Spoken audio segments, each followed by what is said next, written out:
문희상 국회의장이 오늘 본회의를 열지 않기로 했고 여야 3당 원내대표는 다음 주 월요일 오전에 만나기로 했습니다. 선거법 개정안과 검찰 개혁안 등의 상정도 연기됐는데 이런 가운데 민주당과 야 4당의 4+1 협의체는 선거법 수정안에 대한 이견을 좁히지 못했습니다. 삼성 에버랜드 노조와해 의혹으로 재판에 넘겨진 강경훈 삼성전자 부사장이 1심에서 징역 1년 4개월의 실형을 선고받았습니다. 다른 전현직 삼성 임직원도 모두 유죄를 선고받았는데 재판부는 치밀한 계획에 따라 노조 와해가 이루어졌다고 판단했습니다. 고소장을 위조한 혐의로 재판을 받은 검사가 1심과 마찬가지로 항소심에서도 선고 유예 판결을 받았습니다. 이 검사는 검찰 징계도 받지 않고 선고 유예 판결을 받아 사실상 별다른 처벌을 받지 않게 됐습니다. 광주 지역 최대 재개발 사업을 둘러싸고 포스코건설이 금품을 살포했다는 YTN 보도에 대해 포스코건설은 금품 제공 의혹을 부인했습니다. 하지만 이번에는 포스코건설이 설계안을 마음대로 바꾸고 이에 반대하는 재개발 조합장을 쫓아내려 한다는 의혹까지 나왔습니다. 48년 뒤인 2067년엔 65살 이상 노인 인구가 15살에서 64살 사이의 생산 연령 인구보다 더 많아진다는 전망이 나왔습니다. 고령층이 자신보다 더 나이 많은 노인을 부양해야 하는 추세가 앞으로 더 심해질 것으로 보입니다. 세계 경제의 불확실 요인이 되었던 미국과 중국의 무역 협상이 1단계 합의에 도달했다고 블룸버그 통신이 보도했습니다. 하지만 중국 정부는 공식 확인은 하지 않은 채 두 나라 정부의 공식 발표와 서명을 통해 매듭져야 한다며 아직은 조심스러운 입장입니다. 여러분 안녕하십니까? 뉴스나이트입니다. 더불어민주당의 주도로 선거법 상정을 위해 오늘 열기로 했던 국회 본회의가 결국 무산됐습니다. 자유한국당이 회기 결정의 건에 대해 무제한 토론, 그러니까 필리버스터를 신청한 것이 결정타가 됐습니다. 첫 소식 우철희 기자입니다. 본회의 개의 예고에 전운이 감돌던 오전, 문희상 국회의장이 의사일정 조율을 위해 여야 3당 원내대표를 불러 모았습니다. 극한 충돌까지는 가지 않도록 합의가 되는 듯도 했습니다. 아직 통과되지 않은 예산 부수 법안과 민생 법안을 먼저 처리하고 한국당은 선거법에 필리버스터를 걸되 본회의는 열기로 한 겁니다. 오늘 본회의 개최와 그 순서에 대해서는 일정 정도 합의가 이루어졌습니다. 그 내부 세부적인 것들은 좀 이견이 있지만 평화도 잠시 한국당의 기습 공격으로 상황이 급변했습니다. 민주당이 선거법 처리를 위해 국회를 짧게 쪼개서 열 수 있도록 회기 결정의 건을 냈는데 한국당이 여기에도 필리버스터를 신청한 겁니다. 오전에 만났을 때 필리버스터로 회기 결정의 건은 필리버스터로 하지 않기로 했지 않냐. 제가 명시적으로 필리버스터를 안 한다고 얘기한 적이 없습니다. 민주당은 회기 결정의 건은 필리버스터 대상이 아니라면서 거듭 문 의장에게 본회의 개의를 요구하고 나섰습니다. 필리버스터를 안 하기로 했던 게 오전 정신인데 그것에 대해서 자유한국당이 필리버스터를 신청했기 때문에 그 문제에 대해서 다시 논의해야 한다 이렇게 판단하는 건 뭐 너무나 당연하시다고 생각합니다.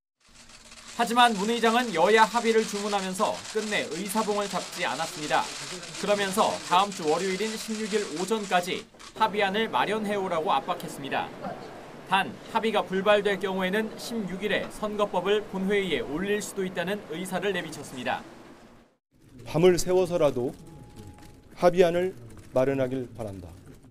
총선 일정을 감안해 공직선거법이 처리되는 게 바람직하다는 입장을 밝힌다. 여야는 일단 직접적인 충돌을 피하고 3일 더 시간을 벌었지만 물밑 협상을 통해 파국의 실마리를 찾지 못한다면 다음 주 초 다시 전쟁은 불가피해 보입니다. YTN 우철입니다.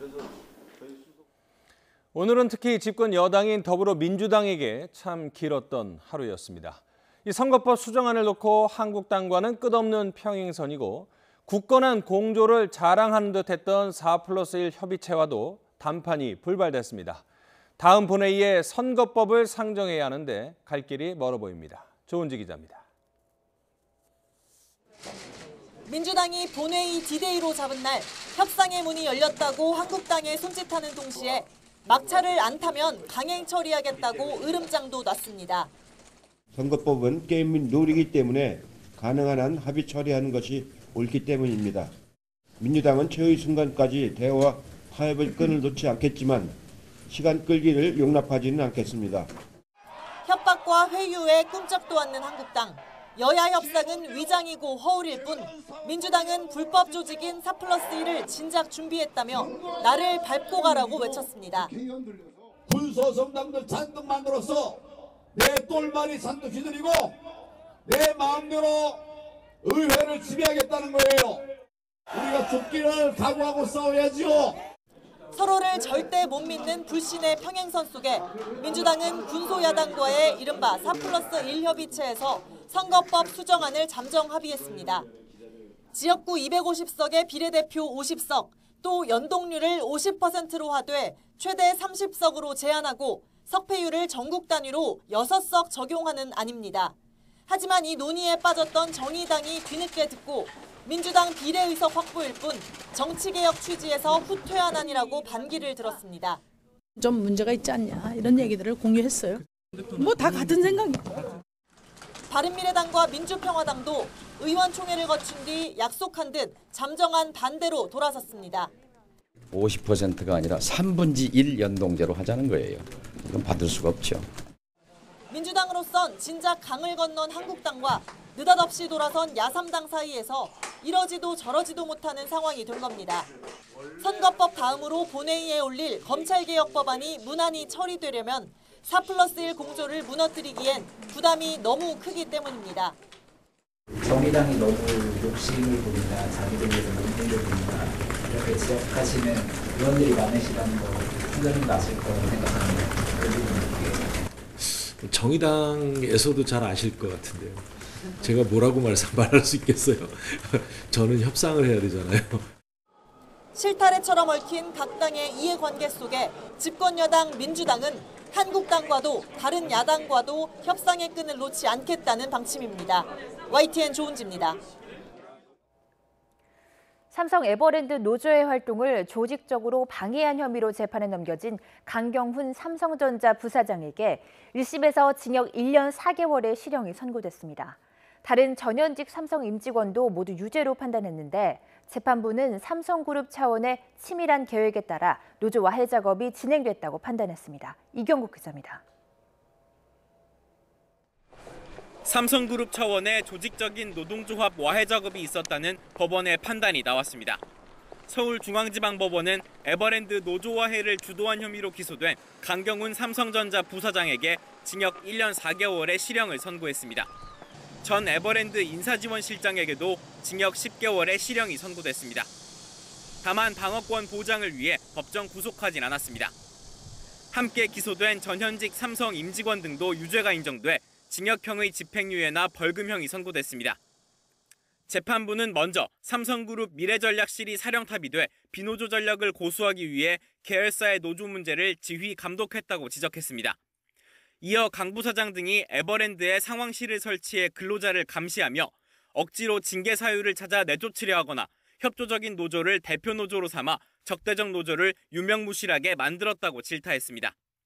재판부는 영국 작가 찰스 디킨스의 소설 어려운 시절의 일부를 인용하면서 강 부사장 등 피고인들이 19세기적인 잘못된 인식을 가진 건 아닌지 의심된다고도 지적했습니다. 다만 법원은 이른바 어용노조로 지목된 에버랜드 노조의 임금 체결 과정 등을 사측이 전적으로 지배했다고 보긴 어렵다고 판단했습니다. 강 부사장은 이번 사건과 별도로 삼성전자 서비스 노조 와해 의혹으로도 기소돼 징역 4년을 구형받았습니다. 삼성의 노조 무력화 전략이 담긴 이른바 S문건이 공개된 이후 6년 만에 첫 형사적 판단이 내려진 가운데 삼성전자 서비스 노조 사건에 대한 선고는 오는 17일 내려집니다. YTN 이경국입니다. 고소장을 위조한 혐의로 재판에 넘겨진 검사에게 항소심 재판부가 1심과 마찬가지로 선고 유예 판결을 내렸습니다. 검찰이 해당 검사를 징계하지 않고 사표를 수리하면서 제19 감싸기라는 지적이 나오기도 했는데 결과적으로 징계와 법원 선고 모두 피했습니다. 보도에 차상은 기자입니다. 지난 2015년 부산지검 형사부에서 근무하던 윤모 전 검사는 자신이 배당받은 사건의 고소장을 잃어버리자 위조에 나섰습니다. 고소인이 낸 다른 고소장 위에 새로 만든 표지를 덮어씌우고 윗선에 보고도 하지 않은 채 차장검사의 도장까지 찍었습니다. 공문서를 위조하고 행사한 혐의로 기소된 윤 전 검사에게 지난 6월 1심 법원은 징역 6개월의 선고유예라는 판결을 내렸습니다. 선고유예란 피고인이 2년 동안 별다른 문제 없이 지내면 선고를 하지 않는 제도로 유예기간이 지난 뒤에는 처벌을 받지 않게 됩니다. 항소심 재판부도 1심 판단이 적절했다며 검찰과 윤 전 검사의 항소를 모두 기각했습니다. 법을 수호해야 할 검사가 공문서를 위조 행사해 죄질이 가볍지 않다면서도 사표를 내고 자신의 죄를 깊이 뉘우치며 반성하고 있다고 봤습니다. 윤 전 검사는 재판 과정에서 자신은 죄가 없다는 취지로 주장했지만 재판부는 받아들이지 않았습니다. 검찰 내부 징계도 받지 않은 윤 전 검사는 선고유예 판결에 따라 사실상 별다른 처벌 없이 재판을 마무리 지었습니다. 앞서 임은정 울산지검 부장검사는 이번 사건을 징계하지 않고 사표 수리로 끝낸 건 검찰의 제 식구 감싸기이자 직무유기라며 지난 4월 전현직 검찰 간부들을 경찰에 고발했습니다. YTN 최상훈입니다. 광주 지역 최대 재개발 사업을 둘러싼 금품 살포를 연속 보도해드리고 있는데요. 시공사인 포스코 건설은 보도 이틀 만에 금품 제공 의혹을 부인했습니다. 이 금품을 받았다는 사람은 있는데 준 사람은 없는 이상한 상황이 벌어지고 있는 겁니다. 김범환 기자입니다. 모두 3천여 가구가 들어서는 사업비 8천억 원대의 광주 풍양구역 재개발 사업. 재개발 조합 사무실 앞에 시공사로 선정된 포스코 건설을 성토하는 현수막이 여러 개 걸렸습니다. 조합원을 상대로 한 현금 살포가 영상으로 확인된 데 이어 조합장에게도 로비 시도가 있었다는 폭로까지 나왔습니다. 백도 들어왔습니다. 명품백 바로 돌려보냈습니다. 또 옷도 정장 옷도 갖고 왔습니다. 그것도 바로 돌려보내고 하여간 뭐 선물 갖고 오면 다 돌려보냅니다. 시공사 선정 총회 전에 포스코 건설 과장이라는 여성이 건넨 20만 원짜리 유명 음식점 이용권입니다. 한 조합원은 접대받은 날짜와 내용까지 꼼꼼하게 도표로 만들어 제출하기도 했습니다. 여성 홍보요원이 현금과 상품권을 건넨 뒤 집에서 함께 자고 시공사 선정 투표장에 조합원을 모시고 가겠다고 했다는 제보까지 접수됐습니다. 많게는 200만 원을 받았다는 증언까지 나왔습니다. 수장 줬다고? 네. 200 줬다고? 그게 명품가방이야? 요즘 명품가방 200점 삽니까? 포스코 건설은 조합원들에게 금품을 제공한 사실을 공식적으로 부인했습니다.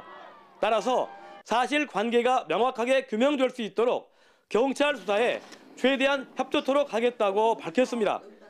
하지만 이미 물증을 확보한 경찰은 고소인 조사에 이어 본격적으로 수사를 확대하고 있습니다. 파문이 확산하자 광주지방경찰청은 광주 북부경찰서에서 사건을 넘겨받아 조합원들을 대상으로 참고인 조사를 하고 있습니다. 광주광역시도 재개발 사업의 투명성을 높이기 위해 전문가들과 함께 7개 재개발 정비조합에 대한 실태 점검에 들어갔습니다. YTN 김범환입니다.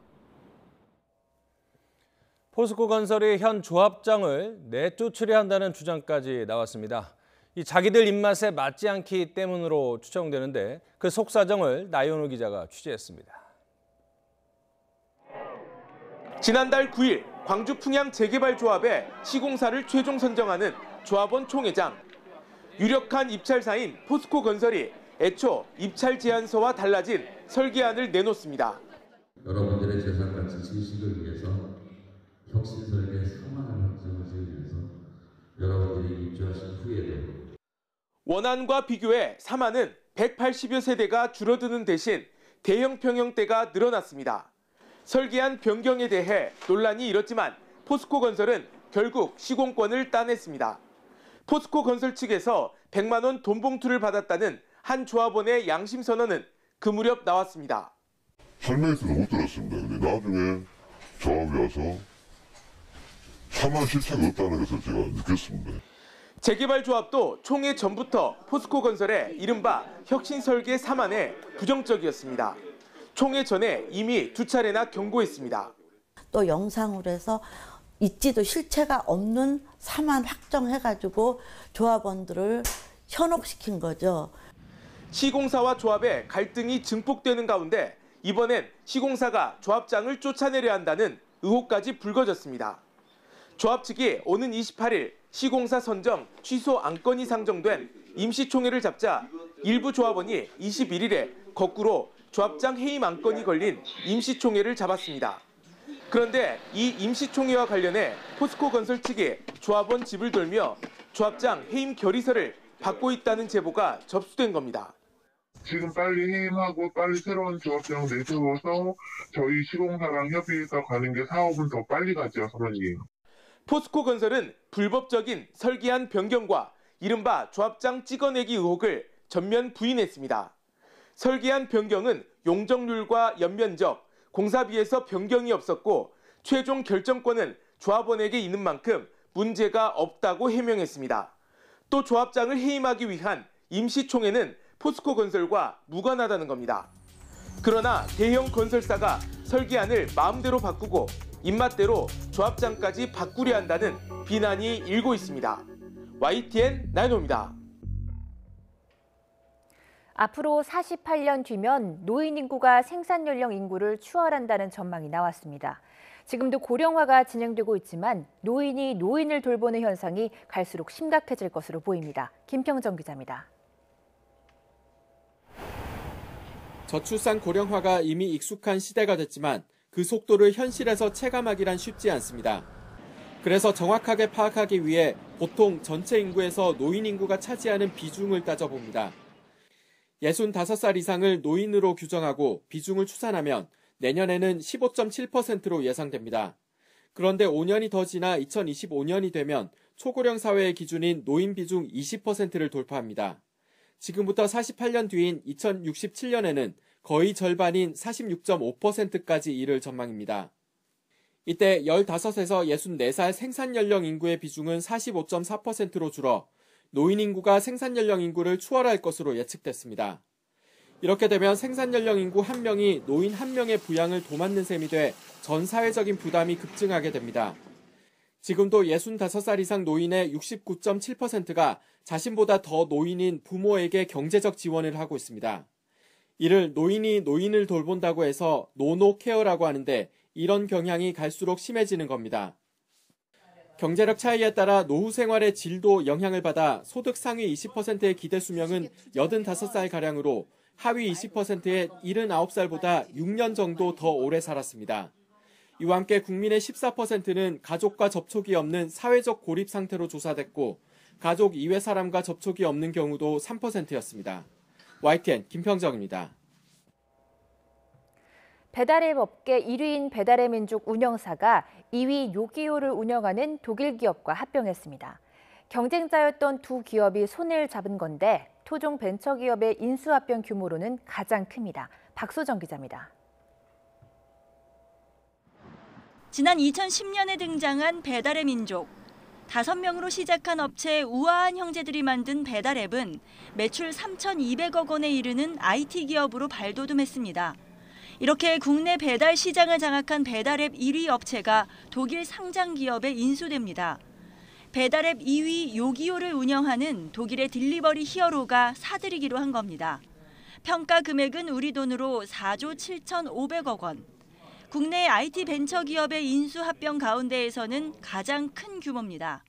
대표님만의 그런 경영의 그런 능력이나 이런 부분을 딜리버리 히어로에서 많이 인정을 해줘서 저희가 아시아로 진출을 할 때 저희가 가지고 있는 강점들을 최대한 활용을 해서 저희가 아시아 11개국 이상으로 저희가 또 운영을 할 수 있고 두 기업은 앞으로 우아 DH 아시아라는 합작사를 세워 아시아 시장에 진출하기로 했습니다.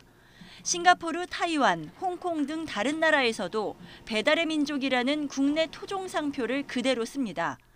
딜리버리 히어로는 배달의 민족이 한국 시장에서 성공한 경험과 노하우를 높게 평가한다면서 이제는 아시아 전역에서 경영 노하우를 발휘하도록 지원하겠다고 언급했습니다. 다만 국내에서 달라지는 건 없습니다. 배달의 민족과 625, 배달통 등 앱 서비스는 합치지 않고 현재처럼 독자적으로 운영합니다. 이와 함께 두 기업은 기금 5천만 달러를 조성해 한국에서 성공한 음식점이 해외로 진출할 때 현지 컨설팅이나 기술 개발 등을 돕겠다고 밝혔습니다. YTN 박소정입니다. 박항서 매직으로 베트남은 지금 코리아 열풍입니다. 박항서 감독이 이끄는 베트남 축구 대표팀이 동남아시안게임 60년 역사상 처음으로 금메달을 따자 베트남 현지 언론들도 이렇게 신문 일면에 대서특필을 했는데요. 박항서 호에 포상금이 쇄도하고 있다는 반가운 소식도 함께 전했습니다. 경기 중 보여준 박 감독의 리더십도 주목을 받고 있는데요. 당시 경기 장면 함께 보시죠.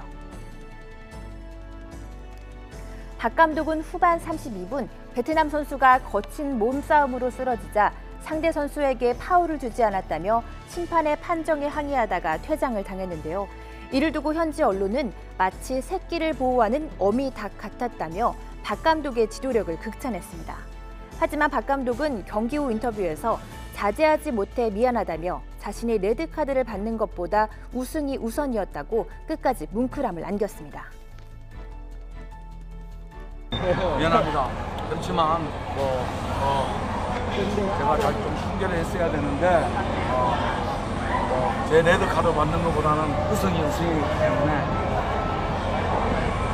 불만을 표출하는 게 과했나 봅니다. 죄송하게 됐습니다. 그 시각 베트남 시내는 그야말로 축제의 밤이었습니다. 오토바이에 국기를 달고 거리 응원을 하는 모습이 마치 2002 월드컵 우리나라의 4강 신화를 보는 듯하죠. 베트남 국민은 박항서 감독의 이름을 목청껏 외치며 60년 만에 거둔 우승의 기쁨을 만끽했습니다. 박항서 매직 덕분일까요? 베트남 시장에 진출한 우리 기업도 효과를 톡톡히 보고 있습니다. 이미 삼성은 지난 6월 베트남 한정 상품으로 이 박항서 에디션 스마트폰을 출시했고요.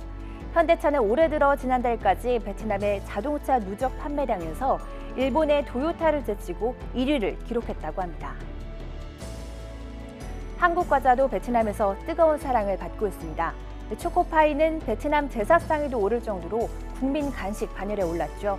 초코파이 회사인 오리온의 베트남 사업 매출액도 지난해 최고치를 찍고 처음으로 국내 매출을 훌쩍 뛰어넘었습니다. 또 한 번 진한 감동을 안기며 베트남 축구 역사에 한 획을 그은 박항서 감독. 베트남 시민들은 박 감독에게 운이 좋은 때라는 뜻의 당손과 그의 성씨를 붙여 박당손이라는 별명까지 붙여줬다는데요. 우승 뒤에도 세계의 벽은 높다며 동남아 왕자를 지키겠다는 각오를 보여준 박 감독의 도전이 어디까지 이어질지 주목됩니다. 전두환 씨가 12.12 군사 반란에 가담했던 인물들과 고급 식당에서 회동한 사실이 알려지면서 거센 비판을 받고 있습니다. 알츠하이머를 핑계로 5.18 관련 재판에는 안 나가면서 골프 치고 반란군 옛 지휘부와 기념 식사하고 이 사회적으로 용인할 수준을 넘었다는 지적이 나옵니다. 나혜인 기자입니다. 12.12 군사 반란이 일어난 지 40년이 되는 날, 과거 부하들과 고급 중식당에서 화기애애한 식사를 즐긴 전두환 씨. 부인께서 불도장 바로 준비해드려도 될지 여쭤보려고 왔습니다. 불도장. 임자가 뭐하노? 내가 얘기해. 전 재산이라던 29만 원의 버금가는 한 끼 식사에 이순자 씨도 흡족해합니다. 전 씨 측은 우연히 날짜를 정했다며 12.12 반란과는 전혀 무관한 친목 모임이었다고 해명했지만 시민들의 반응은 싸늘합니다. 사과를 해도 모자랄 판인데 이렇게 해도 되나 싶을 정도. 솔직히 말해서는 좀 어이가 없습니다. 너무 정정하신 모습을 보이세요 지금. 원래 사람이 뭐 반성을 하거나 진심 어린 사과를 한다고 했을 때 사실 받아들이는 마음의 폭이 훨씬 더 클 텐데 상당히 분노를 했고. 알츠하이머로 재판에는 못 나간다면서 골프를 즐기는 모습이 포착된 게 불과 한 달 전. 광주 올파 학살에 대해서 한 말씀 해주시죠. 광주 학살에 대해서 모른다 난. 후안무치한 그의 모습이 사회적으로 받아들일 수 있는 수준을 넘었다는 공분이 일고 있습니다. 뭐 치매도 있다 하고 그러신 분이 이제 놀러도 다니시고 정말 너무 무책임하신 분 같고 마치 그들만의 세상에 아직도 살고 있는 듯한 인상을 받았습니다. 역사를 정면으로 거스르고 있고 전 씨의 추징금 미납액은 1,030억 원, 체납한 세금도 30억 원이 넘습니다. 내년에도 전 씨 경호 인력을 유지하기 위해 2억 원이 넘는 세금이 들어갑니다. YTN 나혜인입니다. 가수 김건모 씨가 성폭행 의혹이 제기된 지 일주일 만에 자신을 고소한 여성을 무고로 맞고소했습니다. 파문이 커지면서 김 씨 측도 적극 대응에 나선 건데 조만간 직접 나서 입장도 밝힐 것으로 전해졌습니다. 부장원 기자입니다. 가수 김건모 씨가 침묵을 깨고 성폭행 의혹에 대한 강경 대응에 나섰습니다. 자신을 성폭행 혐의로 고소한 여성을 무고와 명예훼손 혐의로 맞고소했습니다. 김 씨 변호인은 아직 상대방의 고소 내용도 파악하지 못했지만 근거 없는 주장이 계속 퍼지고 있어 곧바로 법적 대응에 나서게 됐다고 밝혔습니다. 저희 고소인이 누군지도 모르고 고소장 내용도 못 봤어요 아직. 나중에 아마 수사의 과정 중에 밝혀질 겁니다. 네. 처음 의혹이 불거진 건 지난 6일. 강용석 변호사는 유튜브 채널에서 김건모 씨가 지난 2016년 8월 한 유흥업소 종업원을 성폭행했다고 주장했습니다. 그리고 사흘 뒤 해당 여성을 대리해 김 씨를 검찰에 고소했습니다. 이번 사건에서도 피해자가 일관되게 원하는 것은 김건모 씨의 사실 인정과 사과, 솔직한 사과인데 그쪽에서는 오히려 고소할 테면 해봐라라는 반응을 보여서 김 씨 측은 사건 초기부터 일관되게 의혹을 부인했습니다. 특히 소속사는 상대 여성의 주장을 거짓 미투로 규정하고 경찰 수사를 통해 허위임이 밝혀질 것이라고 주장했습니다. 김 씨의 변호인은 김 씨가 조만간 따로 자리를 갖고 직접 입장을 밝힐 예정이라고 설명했습니다. 반면 해당 여성을 대리하는 강용석 변호사는 김건모 씨의 법적 대응을 두고 진실을 감출 수는 없다며 자신감을 내비쳤습니다. 이렇게 양측의 주장이 팽팽히 맞서면서 앞으로 수사 과정에서 치열한 진실 공방이 펼쳐질 것으로 보입니다. YTN 부장원입니다. 심야 시간 아파트 지하 주차장에 있던 빈 택시들이 잇따라 절도 피해를 당했습니다. 범인은 경찰 추적을 피하려고 CCTV 사각지대만 골라 범행하고 블랙박스 칩도 뜯어갔습니다. 차유정 기자입니다. 검은 옷차림에 하얀 장갑을 낀 남성이 지하 주차장 안을 빼꼼히 들여다봅니다. 아무도 없는 걸 확인한 뒤 CCTV가 없는 방향으로 빠르게 걸어갑니다. 다음 날 영업을 준비하려고 내려왔던 택시기사는 차를 발견하고 소스라치게 놀랐습니다. 차 유리창이 산산조각이 나 있었고 안에 놔뒀던 잔돈들이 모두 사라진 겁니다. 내려와서 보니까 창문이 깨져 있는 거예요. 그리고 또 옆에 보니까 이 차도 또 깨져 있고 그래서 차가 두 대가 같이 나란히 대고 있었는데 남성은 차 뒷유리를 뜯고 들어가 안에 있던 금품을 모두 가져갔습니다. 같은 날 비슷한 피해를 봤다고 신고한 택시기사가 인근 단지 등에 10명이 넘습니다. 남성은 신원을 숨기기 위해 범행 차량마다 블랙박스 칩을 뜯어갔고 CCTV가 없는 장소만 골라 범행한 것으로 전해졌습니다. CCTV가 어디에 있다는 걸 다 알고 그 CCTV를 피해가지고 기물을 파손하고 들어가서 금품을 훔쳐간 걸로 이렇게. 경찰은 단독 범행인 것으로 보고 달아난 용의자를 추적하고 있습니다. YTN 차유정입니다. 뇌물수수 혐의로 구속된 유재수 전 부산시 경제부시장이 재판에 넘겨졌습니다. 검찰은 과거 청와대 특별감찰반도 중대한 비리의 상당 부분을 알고 있었다며 조국 전 민정수석의 해명을 정면으로 반박했습니다. 안윤학 기자입니다. 검찰이 구속기한 만료를 앞두고 유재수 전 부시장을 재판에 넘겼습니다. 지난달 27일 구속된 이후 16일 만입니다. 감찰 무마 부탁하신 윗선이 누굽니까? 받으신 금품 대가성 없다고 했는데 입장 그대로입니까? 조 전 장관보다 윗선 있습니까? 유 전 부시장은 금융위원회 재직 시절 업체 관계자 4명으로부터 5천만 원 상당의 뇌물을 받은 혐의로 기소됐습니다. 동생의 취업과 아들 인턴십을 청탁한 혐의도 포함됐습니다. 직무 관련성이 높은 업계 관계자들에게 요구해 장기간 다양한 형태의 금품과 이익을 받았다고 검찰은 지적했습니다. 그러면서 이례적으로 감찰 무마 의혹에 관련된 수사 내용을 일부 공개했습니다. 검찰은 지난 2017년 하반기 유 전 부시장을 감찰한 청와대 특별감찰반이 중대한 비리의 대부분을 확인했거나 확인할 수 있었다고 주장했습니다. 비위 첩보에 근거가 약해 감찰을 중단했다는 당시 민정수석이었던 조국 전 장관의 해명을 정면으로 반박하는 내용입니다. 또 강제 수사권이 없어 더는 감찰을 진행할 수 없었다는 조 전 장관이나 백원우 전 민정비서관의 주장과도 일정 부분 배치됩니다. 구체적인 근거는 밝히지 않았지만 사실상 감찰 중단 과정에서 문제가 있었다는 결론을 내린 겁니다. 검찰은 그러면서 관련 의혹도 신속하게 수사하겠다고 강조했습니다. 이에 따라 조 전 장관의 소환은 초읽기에 들어간 것으로 보입니다. 검찰은 조 전 장관을 상대로 감찰 중단 배경과 여권 핵심 인사들의 영향력 행사 여부를 조사할 계획입니다. 이미 조 전 장관도 진술 거부권을 행사하지 않고 적극적으로 해명에 나서겠다고 밝힌 만큼 조 전 장관에 대한 조사가 검찰 수사의 최대 분수령이 될 것으로 보입니다. YTN 안윤학입니다. 청와대 하명 수사 의혹을 수사하는 검찰이 지난해 지방선거를 앞두고 김기현 전 울산시장 관련 수사를 맡았던 당시 울산경찰청 수사 과장을 불러 조사했습니다. 소환에 응하지 않고 있는 다른 경찰 관계자들에게도 거듭 출석하라고 통보하면서 과거 수사 경위를 밝히는 데 집중하고 있습니다. 박서경 기자입니다. 검찰이 경남 지역 경찰서장인 A 총경을 피고발인 신분으로 불러 조사했습니다.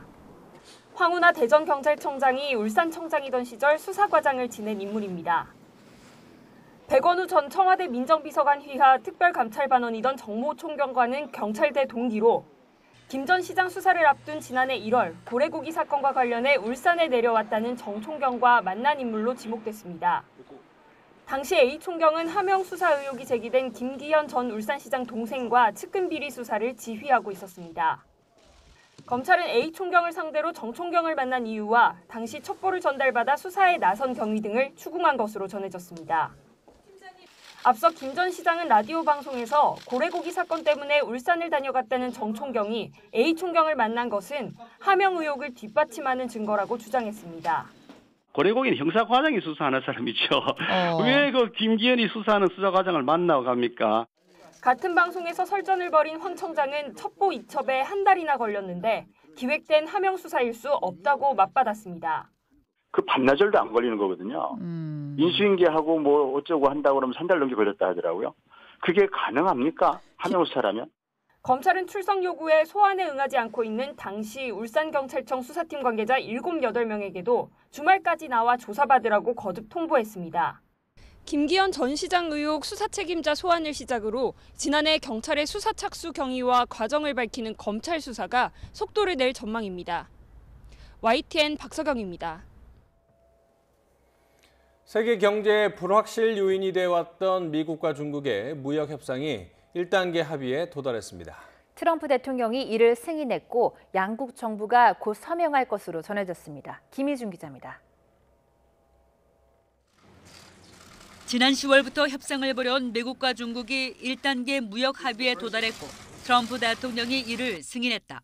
블룸버그 통신은 미국 협상단이 트럼프 대통령의 보고한 합의안에 중국의 미국 농산물 구매 확대 약속이 포함됐다며 이같이 보도했습니다. 다만 미중 양국이 합의 조건에는 동의했지만 법적 문서는 최종 확정하지 않았다고 덧붙였습니다. 미 CNBC 방송도 트럼프 정부가 중국과 1단계 무역협정에 원칙적으로 합의했다고 보도했습니다. 앞서 트럼프 대통령은 트윗을 통해 중국과의 빅딜에 매우 가까워지고 있고 중국이 원하고 있다며 협상 타결을 시사했습니다. 이와 관련해 로이터 통신은 중국이 내년에 500억 달러어치의 미국산 농산물을 수입하기로 합의했다고 정통한 소식통을 인용해 전했습니다. 대신 미국은 오는 15일부터 부과할 예정이던 1,600억 달러어치 중국산 제품에 대한 추가 관세를 보류했다고 설명했습니다. 이와 함께 기존의 대중국 관세를 절반 수준으로 낮출 것으로 알려졌습니다. 미국은 미중 무역 갈등 고조 속에 중국산 수입품 2,500억 달러어치의 25% 관세를 1,100억 달러어치에는 15% 관세를 부과해왔습니다. 1단계 무역 합의에 대한 미중 양국 정부의 공식 발표는 아직 나오지 않고 있습니다. 라이트하이저 미 무역대표부 대표와 추이텐카이 중국 대사가 조만간 워싱턴에서 합의안에 서명하거나 미국 대표단이 베이징을 찾아 서명식을 가질 가능성이 거론되고 있습니다. 미중 1단계 무역 합의 타결 소식에 뉴욕 증시에서 S&P 500과 나스닥 지수는 사상 최고치를 경신했습니다. YTN 김희준입니다. 미중 1단계 무역 합의가 사실상 타결됐다는 이번 미국 언론의 보도에 대해 중국 정부는 공식 확인을 하지 않고 있습니다. 양국 정부의 공식 발표와 서명을 통해 매듭져야 한다며 아직은 조심스러운 입장입니다. 베이징에서 강성우 특파원입니다. 화춘잉 중국 외교부 대변인은 1단계 무역 합의 타결 여부를 묻는 질문에 즉답을 피했습니다. 자세한 상황은 외교부가 아니라 담당 부처인 상무부에 물어보라고 말했습니다. 하지만 전 세계 주가 지수가 오른 것을 보면 협상 타결이 모두의 이익이라며 기대를 나타냈습니다. 这再次说明中美通过磋商达成协议符合中美两国和两国人民的根本利益，也符合各方的利益，是国际社会的共同普遍的期待。 중국의 관변 매체 글로벌 타임스는 협상이 타결됐다면 환영할 만한 일이라고 평가했습니다. 하지만 최종적으로 서명이 이루어져야 진정한 진전이 될 것이라며 아직 조심스러운 태도입니다. 그동안 미국에서 협상 전망에 대해 말도 많았고 분위기도 수시로 뒤바뀌었다고 비꼬기도 했습니다. 중국 정부는 내년에도 안정을 우선시한다는 경제 운용 방침을 발표했습니다. 시진핑 국가주석을 비롯해 권력 서열 7위까지 모두 참석한 가운데 내려진 결정입니다. 实现明年预期目标，要坚持稳字当头，坚持宏观政策要稳，微观政策要活。 1단계 무역 협상이 타결되더라도 불확실성은 여전할 것이라는 게 중국 최고 지도부의 판단입니다. 중국은 한마디로 끝날 때까지 끝난 게 아니라는 입장입니다. 무역 협상이 일부 매듭지어져도 미국과의 갈등은 산 넘어 산이라는 인식이 깔려 있습니다. 베이징에서 YTN 강성웅입니다. 일본 정부가 한국을 겨냥해 단행한 경제 보복이 결국 부메랑이 돼 일본으로 돌아가고 있습니다. 우리 국민의 일본 여행 불매 운동으로 지역 경제가 큰 타격을 받자 일본 정부가 예산을 투입해 지원에 나서기로 했습니다. 도쿄에서 황보현 특파원이 보도합니다. 지난해까지 한국 관광객으로 넘쳐나던 대마도. 하지만 지난 7월 일본 정부의 경제 보복 조치 이후 그 많던 한국인들은 거의 자취를 감췄습니다. 지난해 대마도 전체 관광객의 80% 가까이가 한국인이었던 만큼 지역 경제는 사실상 붕괴 직전 상태입니다. ほぼゼロに近い長期に及ぶのだろうという見方がますます悪くなっている。 지역 주민들은 죽을 맛이지만 왜 이런 상황까지 왔는지 뻔히 알고 있는 일본 정부는 한가한 소리만 반복했습니다. 民間交流とか人的な交流というのは非常に大事で、それがしっかり進めることが両国の友好につながるものとそう考えております。 상황이 더욱 심각해지자 참다 못한 대마도시가 도움을 요청했고 일본 정부는 결국 추경 예산을 편성해 지원하기로 했습니다. 내년 3월까지 60억 원 정도를 대마도에 투입해 한국 이외 외국인 관광객이나 일본 국내 여행객을 유치하도록 한다는 겁니다. 일본 예산까지 급하게 쏟아부어야 하는 일본 여행 불매 운동의 여파는 비단 대마도뿐만이 아닙니다. 규슈와 도토리현 등 한국인 관광객 비중이 큰 일본 지역 관광지는 대부분 사정이 비슷합니다. 일본 전체로 보면 한국인 관광객 감소폭은 지난 7월 8%에서 10월에는 66%로 가파르게 커지고 있습니다. 일본 관광정책의 사령탑을 맡은 아베 내각의 실세 스가 관방장관은 최근 지역 관광시설인 일본술 제조공장을 찾아 직접 술을 맛보기도 했습니다. 평소 술을 한 방울도 못 마시는 스가 장관이 관광 홍보를 위해 술을 입에 댄 것을 두고 현지 언론은 초조한 일본 정부의 속내를 드러낸 것이라고 평가했습니다. 도쿄에서 YTN 황보현입니다.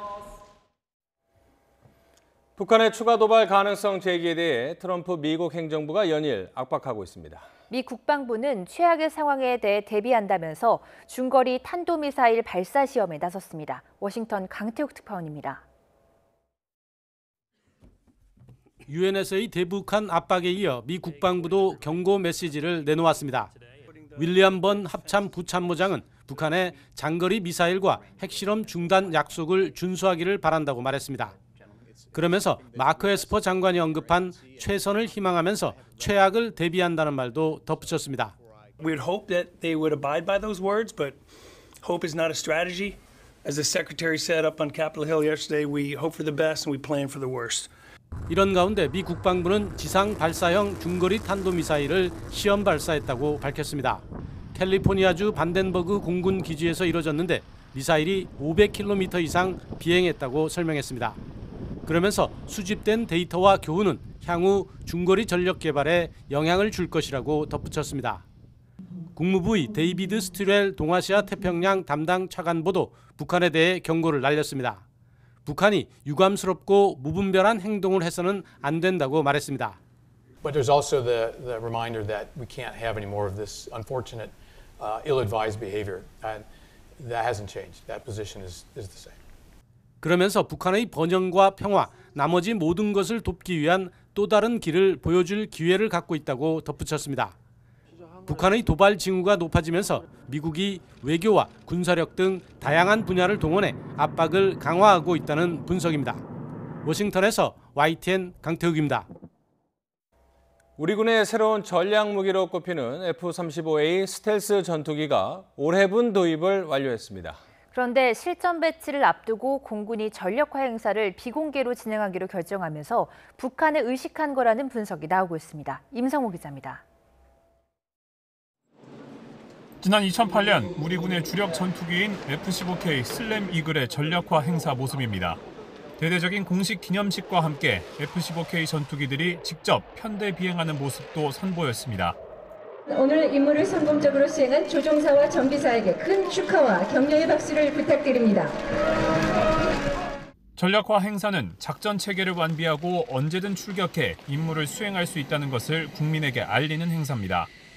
올해 처음 도입된 F-35A 전투기는 적의 레이더를 뚫고 은밀히 침투해 목표물을 타격할 수 있는 최신의 스텔스기로 지금까지 13대가 도입된 것으로 전해졌습니다. 하지만 이전과는 달리 공식적인 전략화 행사는 볼 수 없게 됐습니다. 공군은 오는 17일 청주 공군기지에서 열리는 F-35A 전략화 행사는 비공개로 치르기로 했다고 밝혔습니다. 앞서 F-35A가 충분히 홍보된 데다 국가 전략 자산인 만큼 고도의 보안성이 필요하다는 것이 이유입니다. 실제로 지난 10월 열린 국군의 날 행사와 서울국제항공우주 방위산업전시회에서 일반에 공개되기도 했습니다. 공식 행사에서 최초로 공개되는 F-35A 스텔스 전투기가 진입하고 있습니다. 하지만 연말을 앞두고 고조되는 북미 신경전과 함께 북한의 반발을 의식한 것이 아니냐는 지적도 나옵니다. 북한이 그동안 F-35A 전투기 도입과 관련해서 공공연한 위협이자 도발이라며 민감한 반응을 보여온 점을 감안한 조치라는 겁니다. 앞서 한미 군 당국이 연합훈련을 축소하거나 취소하는 등 대북 로우키 전략을 구사해온 것도 북미 협상의 틀을 감안한 조치였습니다. 군 당국은 그러나 이와는 별개로 오는 2021년까지 F-35A 스텔스 전투기 40대의 실전 배치는 예정대로 완료할 계획이라고 강조했습니다. YTN 임성호입니다. 문재인 대통령은 독립운동 유공자 후손들을 만나 지금도 우리 사회에 특권의 정치나 차별이 없는지 돌아봐야 할 때라고 강조했습니다. 100년 전 임시정부가 천명한 민주공화제가 제대로 구현되지 않았다고 지적했는데요. 어떤 의미인지 김영수 기자가 보도합니다.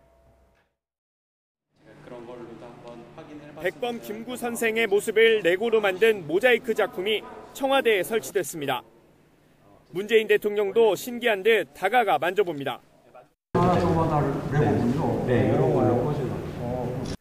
고등학생들이 일제강점기와 3.1운동에 대한 생각을 담았다는 공동회화 작품을 보고는 기특한 듯 환한 웃음으로 격려합니다.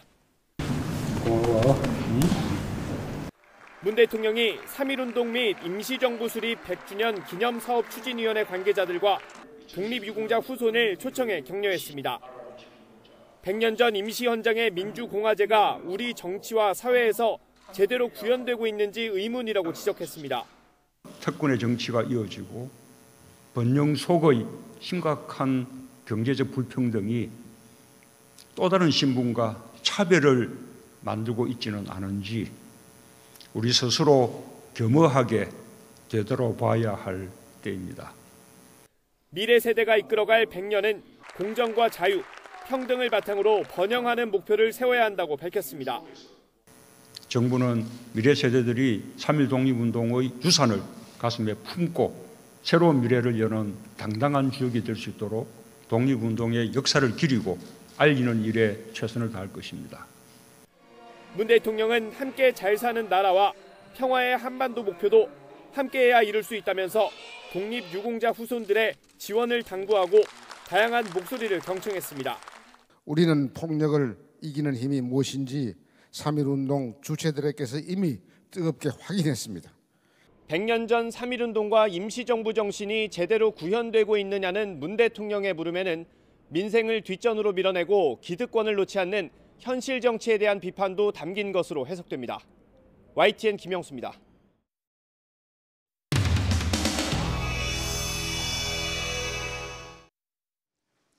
당에서 당정 TF위원장이신 우원식 의원님 참석해 주셨습니다.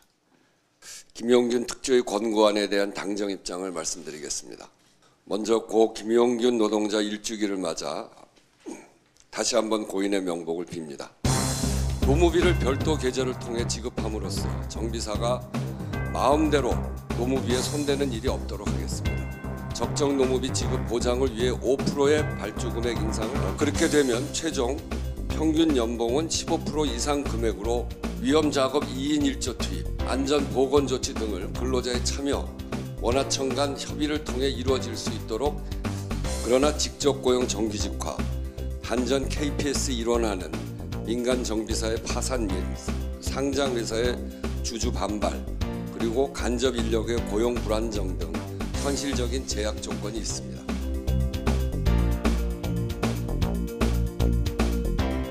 저희들이 여당과 정부 관계자들한테 달려들까봐 이렇게 막고 계신다고 하니까요. 정부와 여당은 특조위가 공고한 직접고용이 원칙적으로 맞다라고 얘기했습니다. 그런데 직접고용은 안 된다. 이 말을 도대체 어떻게 이해할 수 있습니까?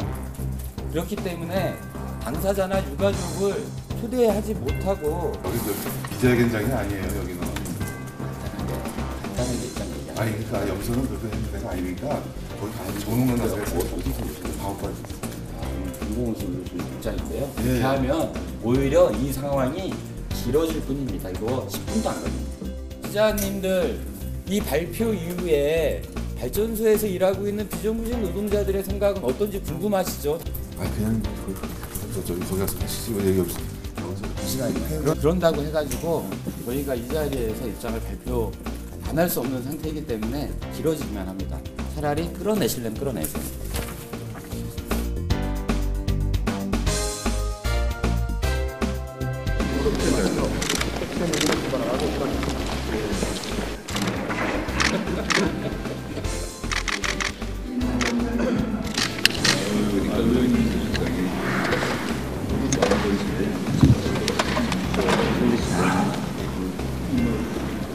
EMR설 민생 파탄 본정권을 규탄한다. 규탄한다. 규탄한다. 규탄한다. 예, 지금부터 농성에 돌입하겠습니다.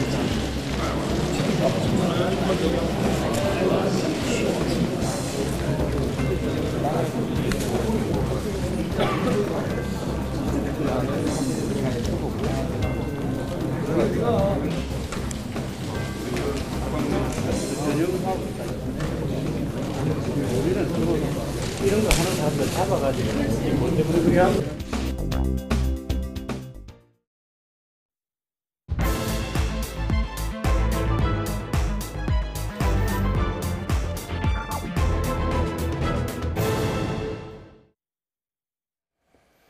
여야가 패스트트랙 법안 처리를 둘러싸고 치열한 힘겨루기를 벌이고 있습니다.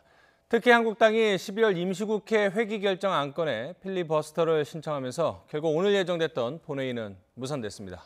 나이트 포커스 윤종군 동아방송예술대 교수, 이현종 문화일보 논설위원 두 분 나오셨습니다. 안녕하세요. 네, 안녕하세요. 네, 먼저 오늘 오후 예정됐던 첫 본회의 개최가 끝내 무산됐는데요. 민주당은 오전 합의가 휴지장이 됐다면서 이 비판의 목소리를 높였습니다. 이인영 원내대표의 목소리 듣고 오시죠.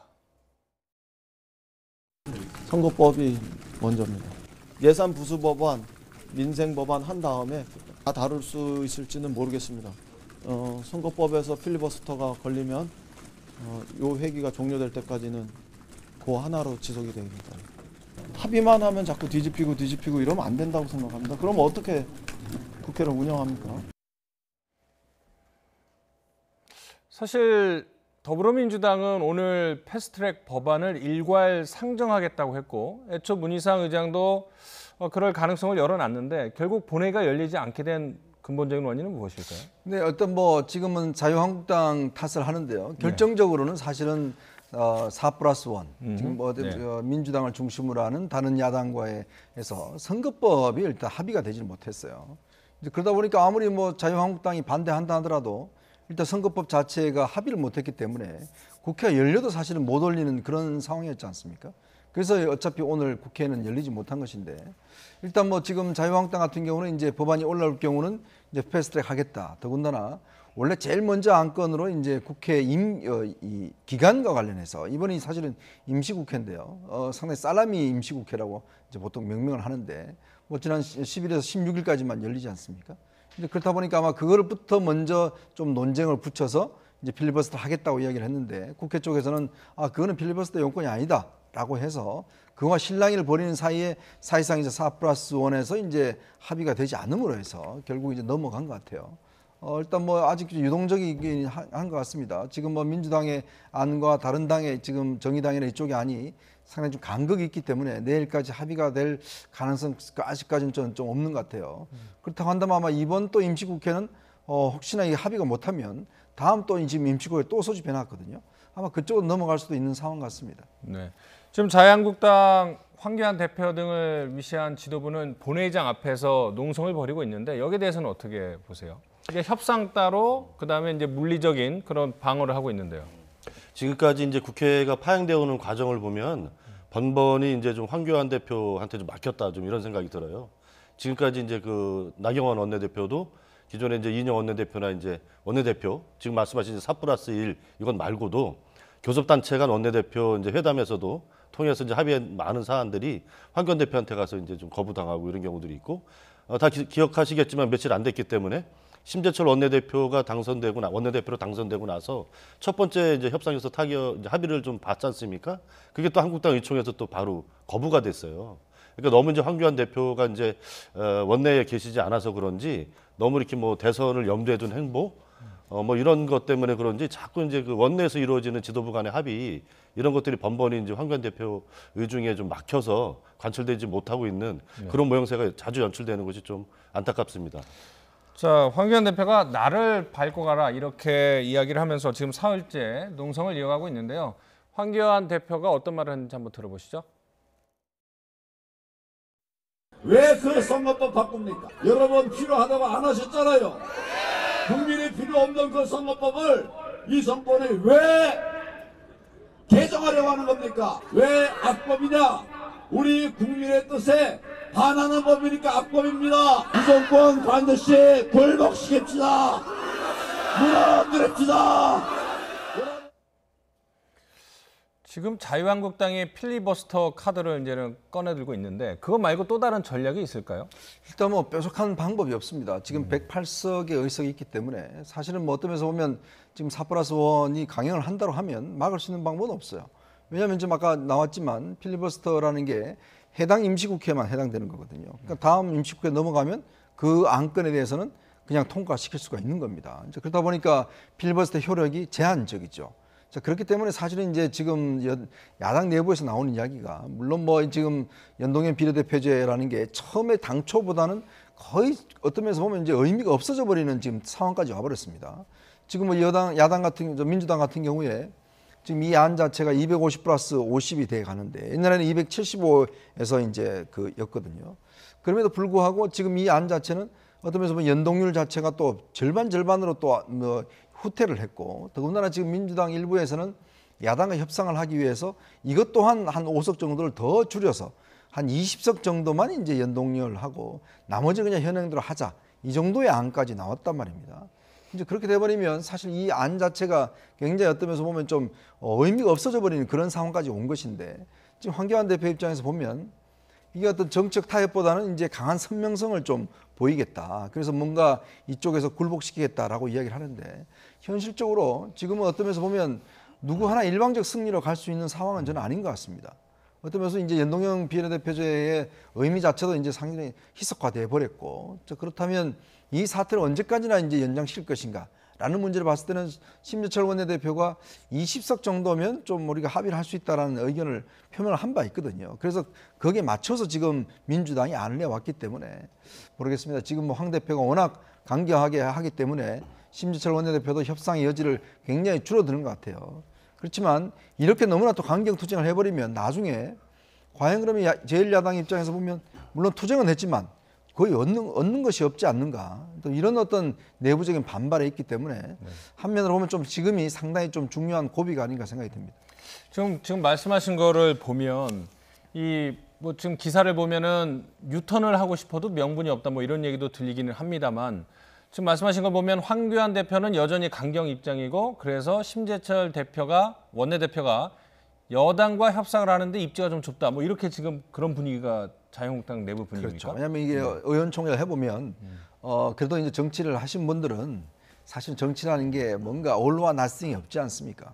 그렇다 보면 어떤 상대방의 면을 살려주는 측면에서, 더군다나 또 제1야당 입장에서 보면 일단 의석으로 보면 뭔가 지금 할 수 있는 방안이 없어요. 근데 예를 들어서 4+1을 통해서 그냥 통과시켜버리면 그냥 닭쫓던 게 지붕 쳐다보는 그런 격이 되어버리거든요. 네. 그래서 현실적으로 우리가 받아들일 수 있는 선, 그 정도 선에서 합의를 하자, 이런 선인데, 지금 이제 그것도 이제 지금 야당은 못 받아들이겠다고 이야기를 하니까 아무래도 내부적으로 보면 현재로서는 이제 대여전선 때문에 이제 강한 투쟁을 하지만 내부적으로는 지금 상당히 논란이 많은 것 같습니다.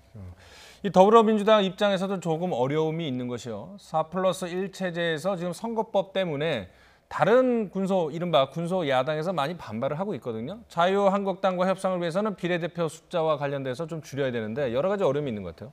민주당 입장에서는 지금 뭐 양쪽으로 이렇게 돼 있는데 어쨌든 오늘 이인영 원내대표가 이제 그런 말씀하셨던데, 한국당과도 협상하고 다른 야당과의 협상도 성과를 노력하겠다. 이게 굉장히 좋은 자세라고 생각을 합니다. 한국당도 사실 제1야당이면 다른 이제 군소야당하고 좀 대화하고 타협하는 노력을 좀 해줘야 되거든요. 근데 그런 모습이 너무 좀 없는 것 같아서 안타깝고, 그래서 아까 이제 앞에서 최현도 말씀하셨지만 지금 시점에서 좀 국회에서 지금 이제 황교안 한국당 당대표가 이제 원내 인사가 아니지 않습니까? 그래서 어쨌든 협상 테이블에서 뭐 누가 소외시킨 건 아니지만 어쨌든 배제가 돼 있는 이런 모양새예요. 근데 당장 이제 며칠 지나서 17일이면 국회의원 예비후보 등록이 시작이 돼야 된단 말이죠. 그런데 선거법이 이제 통과가 안 되고 이런 상황이면 뭐 현재 국회의원들이랑 상관없겠지만 총선을 준비하는 많은 예비주자들한테는 굉장히 불리한 지형이 지속될 수밖에 없는 거죠. 그래서 이쯤에서 제가 봤을 때는 좀 여야 정치권이 좀 정치력을 발휘해야 된다. 그래서 예전에도 한번 좀 가동이 좀 됐던 건데 여야 이제 당대표, 원내대표 함께하는 좀 협상 테이블을 좀 만들어서 시급하게 좀 문제를 해결해야 되지 않을까 이렇게 싶고요. 지금 국회 상황에 대해서 좀 우려가 되는 좀 한 가지는, 지금 이제 한국당에서 의사 일정 잡는 회기 기간을 잡는 걸 가지고 필리버스터를 걸어버렸어요. 근데 이거는 제가 봤을 때는 정말 앞으로의 중장기적인 관점에서 한국 정치를 봤을 때 굉장히 위험하고 심각한 문제입니다. 어떻게 이게 이제 필리버스터의 안건이 된다라고 하면 앞으로 대한민국 국회가 안건 처리는 하나도 못하고 회기 일정만 가지고 필리버스터를 할 수가 있어요. 정권이 바뀌어서 또 지금의 민주당이 야당이 됐다. 우리도 그러면 의사일정 가지고 필리버스터 하겠다. 그러면 매번 국회 열어서 의사일정만 잡다가 끝나버리는 이런 상황이 재현될 수 있단 말이죠. 그래서 지금 굉장히 의회 정치에 심각한 위기를 초래하고 있는 거다. 지금 한국당이 의사일정을 가지고 필리버스터를 건 것은 중장기적으로 봤을 때 굉장히 한국 정치에 좋지 않은 영향을 미칠 거다. 그래서 그것은 좀 빨리 처리하는 게 좀 맞다고 보고, 국회에서 이제 여러 가지 이제 대립이 있고 갈등이 있지만 통상적으로 우리가 쭉 보아왔을 때 국회의장이 국회법에 명백히 위반되지 않는 상황에서 법안을 처리하면 그거를 또 야당에서 고소고발을 하지 않습니까? 그러나 전통적으로 봤을 때 대법원이나 이런 데는 국회의 정치권의 자율권을 상당히 보장을 해줘요. 그래서 과도하게 개입하지 않는단 말이죠. 그렇게 풀려나갈 게 이제 눈에 뻔하다 이렇게 생각을 합니다. 그래서 너무 지금 상황을 극단적으로 좀 몰아가지 말고 여야의 이제 당대표나 원내대표가 함께하는 좀 고위급의 좀 정치 협상을 통해서 17일 이전에 선거법이 좀 타결될 수 있는 그런 정치력을 좀 보여주셔야 될 때가 아닌가 그렇게 생각을 합니다. 어쨌든 문희상 국회의장은 오늘 본회의를 연기하고요. 이 여야 원내대표의 사흘간의 추가 협상을 통해서 합의안을 도출해달라고 주문을 했습니다. 이 한민수 국회 대변인이 전한 문희상 의장의 입장 들어보시죠. 지금으로부터 3일간 마라톤 협상을 진행하길 바란다. 의장 집무실이라도 내줄 생각이다. 필요하다면. 밤을 새워서라도 합의안을 마련하길 바란다. 16일 월요일 오전에 3당 원내대표 회동을 다시 갖겠다. 총선 일정을 감안해 공직선거법이 처리되는 게 바람직하다는 입장을 밝힌다. 자, 그렇다면 이제 국회 문희상 의장이 준 사흘의 시간이 결국 여야 협상의 마지막 기간이라고 봐도 될까요? 글쎄요, 이게 뭐 마지막이라고 보기에도 또 이제 사실은 좀 마지막이라고 하는 게 마지막이 아닌 것처럼. 왜냐하면 사실은 뭐 일단 17일부터 이제 예비후보가 등록하긴 하지만 또 이제 선거법 자체가 이제 4+1에서 이게 합의가 제대로 이루어지지 않으면 민주당이 단독으로 또 안을 낼 수도 없는 그런 상황이에요. 자, 그렇게 보면 지금 참 이 안 자체가 보면 정말 저는 이게 세계사적으로 유례가 없는 지금 선거법 안이 돼버렸어요.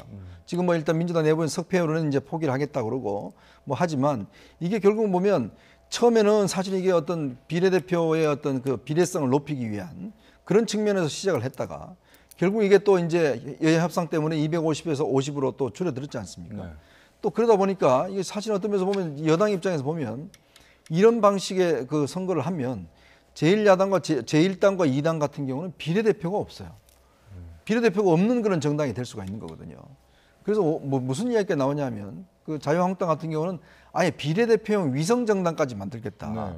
왜냐하면 이제 전체 의석의 지역구에 다 찾아버리면 비례대표가 못 얻거든요. 그러면 비례대표용 이 위성정당을 만들어서 비례대표를 만드는 이런 안까지 나오고 있단 말입니다. 더군다나 또 지금 호남 같은 경우는 호남 지역을 안 줄이기 위해서 지금 인구 기준 자체를 아예 3년으로 지금 평균으로 늘린다든지 또 지금 뭐 일단 철회되긴 했습니다만 석패율 제도 같은 경우도 보면 중진들을 겨냥해서 지금 전국 단위의 지금 소수 정당을 위해서 하는 거 아니겠습니까?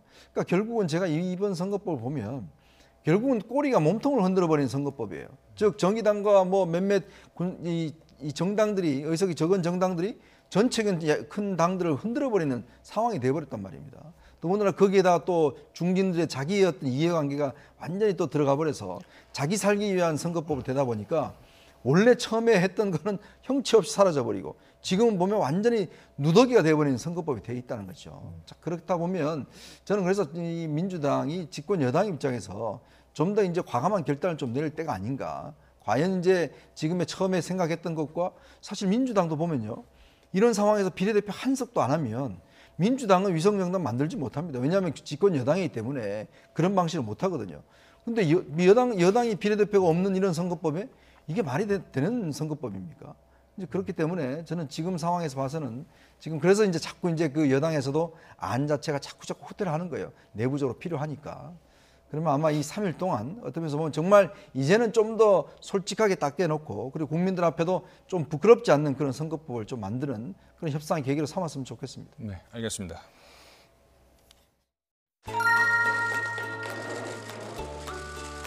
우리가 통합하는 이유는 진보의 자산이 되고자 함도 아니고 보수의 자산이 되고자 함도 아닙니다. 대한민국의 자산이 되고자 함입니다. 가장 힘든 이 죽음의 계곡 마지막 고비를 모두 살아서 건너갔으면 좋겠습니다. 저는 우리 할 수 있다고 생각합니다. 여러분 같이 합시다. 자유한국당의 생각을 염두에 두고 상당 작업을 하는 모습, 이제는 본색이 드러난 만큼 안철수 대표가 언제 합류할 것이다, 이런 인색한 배우지 마시고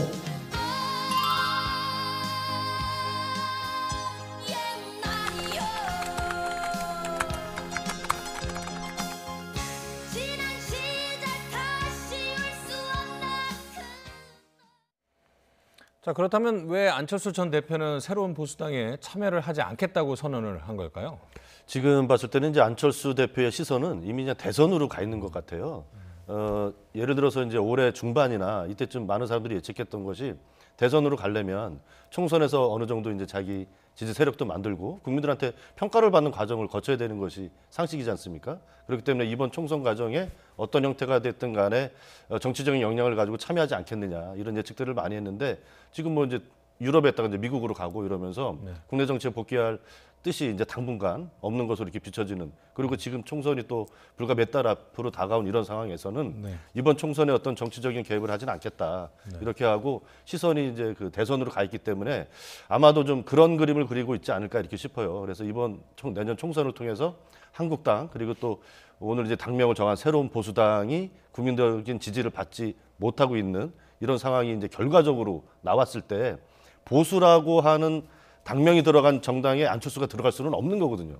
그동안 쭉 해왔던 발언과 언행들이 있기 때문에 그랬을 때 그 보수가 무너진 자리에 중도라는 깃발을 들고 다음 대권을 준비하겠다 이런 어떤 전략적인 포지션을 좀 유지해 가려고 하는 것 아닌가 그렇게 보여집니다. 자, 안 전 대표가 이제 지난해 7월 정치 일선에서 물러나겠다면서 이 사실상 정계 복귀 계획이 없음을 밝혔었는데요. 당시 발언도 한번 들어보시죠. 저는 오늘 정치 일선에서 물러나 성찰과 체험의 시간을 갖고자 합니다. 세계 곳곳의 현장에서 더 깊이 경험하고 더 큰 깨달음을 얻겠습니다. 지금 저는 어떤 생각도 가지고 있지 않습니다. 돌아올 계획들 세우지 않았습니다. 자, 그런데요, 이 정치 지도자 호감도 조사를 했더니 안철수 전 대표가 가장 낮은 순위를 기록했습니다. 그러니까 최하위였는데요. 이 한때 문 대통령보다도 높았던 시절도 있었는데 어쩌다가 가장 최하위의 지지도, 호감도를 받게 되는 걸까요? 그러니까 정치인이 지금 아니지 않습니까? 네. 자, 어떤 정치인이라고 하는 것은 정치적 행위에 대해서 자기의 입장을 이야기한다든지 또 정치적 결사체를 만들어서 활동을 한다든지 이렇게 해야지만이 정치인으로서 어떤 하는데, 자, 국민들이 지금 여러 가지 문제를 많이 느끼지 않습니까? 지금 뭐 경제 문제라든지 여러 가지 문제로 어려움을 많이 느끼는데, 그럼 정치인이란 직업을 가지신 분들은 이를 대변해 줘야 되는, 또 이를 해결해 줘야 되는 그런 역할을 해야 되는데, 지금 안철수 대표가 지금 떠나면서 조금 전에 보셨던 것 같이 본인 아무 생각 안 한다 그건 아니겠습니까? 뭐 채우고 오겠다고 이야기를 하는데, 근데 그런 상황에서 국민들의 어떤 호감도를 가질 수가 없죠. 사실 뭐 본인 입장에서 보면 멀리 떠나는 건 좋지만, 그러나 저는 지금 상황을 보면 이거는 어떤 면에서 보면 상황을 회피하는 게 아닌가라는 그런 좀 생각이 들어요. 왜냐하면 지금 사실은 뭐 나중에 대선 때 가면 나오지, 저는 불가능하다고 봅니다. 왜냐? 정치 대선을 바라보는 분들이 총선에 나와서 총선에서 어떤 면에서 보면 자기의 정치 세력을 구축하지 못하면 대선에 뛸 수 있는 상황이 아닙니다. 예전같이 우리가 그렇게 안철수 대표가 처음 나왔을 때 어떤 그런 안철수 열풍이 불어서 사람들 모이고 하는 것은 저는 그 꿈에서는 이제 깨어나셔야 된다고 봐요. 정치는 현실이고요. 그리고 지금 사실은 안철수 대표 때문에 국회의원 된 분들 7명이 지금 어디로 갈지 몰라서 지금 이분들이 굉장히 헤매고 있는 상황 아니겠습니까? 그럼 이분들도 지금 어떤 결단을 해야 되는데, 그러다 보니까 뭐 보수당이라서 못 가겠다. 그럼 보수당 이름 안 졌으면 갈 생각이었나요? 그건 아니거든요. 저는 이건 트집이라고 봅니다. 결국 지금 유승민 대표나 이런 분들도 뭔가 새로운 활로를 찾기 위해서 지금 저렇게 하는 거 아니겠습니까? 그러면 자기 입장을 이야기를 했어야죠. 나는 이런 입장에서 그렇게 같이 안 가겠다. 그런 입장을 이야기를 하면 오히려 이분들의 어떤 보면 자기들의 정치 행보를 잡는데 손쉬울 텐데, 아무런 이야기도 하지 않고 뭐 이런 식으로 뭐 이렇게 이야기만 하니까 남아있는 분들 같은 경우도 답답하고 또 보는 분들도 답답하고, 저는 그렇기 때문에 저는 이제는 안철수 대표가 이제는 뭐 정치를 떠나신 거 아닌가라는 솔직히 그런 생각도 듭니다. 정치인이 정치적 입장에 대해서 이야기를 하지 않는 것은 정치인으로서 굉장히 무책임한 겁니다. 그러니까 이 현실 정치에 대해서 관여를 안 하고 앞장서지 않고 조금 회피를 하는 것 같다, 뭐 이런 말씀하셨는데, 오히려 반대로 이낙연 국무총리 같은 경우에는 정치 지도자 호감도에서 1위를 기록하고 있는데 어떤 인기 비결을 어떻게 봐야 될까요? 일단 뭐 좀 외부적으로 이제 얘기할 때는 이제 안정적인 이제 말씀, 언행 이런 것들 때문에 이제 국민들이 이제 호감도가 높다 이렇게 얘기하는데 제가 보기에는 이제 그런 것은 이제 어떤 그 너무 단편적으로 보는 것 같고요. 네. 전반적으로는 문재인 정부의 이제 국정운영 지지도가 튼튼하게 이제 거의 이제 부정 지지를 또 다시 이제 앞지르고 있지 않습니까? 네. 이런 정권에 대한 지지 여론 국민들의 이것이 가장 밑바탕이 되는 거죠. 네. 아무리 이낙연 총리가 안정적인 언행을 구사한다 하더라도 문재인 정부, 문재인 대통령에 대한 지지도가 바닥을 치거나 이러면 총리로서 그것을 이렇게 버틸 수가 이제 지지율을 유지해갈 수가 없거든요. 네. 그러니까 가장 기본적이고 중요한 토대는 문재인 정부에 대한 국민적인 지지 이런 것이 유지되고 있는 것이 가장 중요하다고 보고요. 네. 거기에다가 또 총리로서 갖고 있는 어떤 정치력을 또 부처 장악력, 행정 능력 네. 이런 것들을 전반적으로 잘 보여주고 있다. 그렇기 때문에 지금 이제 호감도가 높게 나온다 이렇게 이제 생각을 하고요. 지금 그래픽을 좀 보시면 파란색이 이제 호감도인데요. 이 의원님, 그 지금 첫 번째부터 4등까지 보면은 여권 또는 심상정 대표 같은 경우에는 이제 진보 진영으로 본다면 1, 2, 3, 4위가 다 여권이나 진보 진영이거든요. 이건 어떻게 봐야 될까요?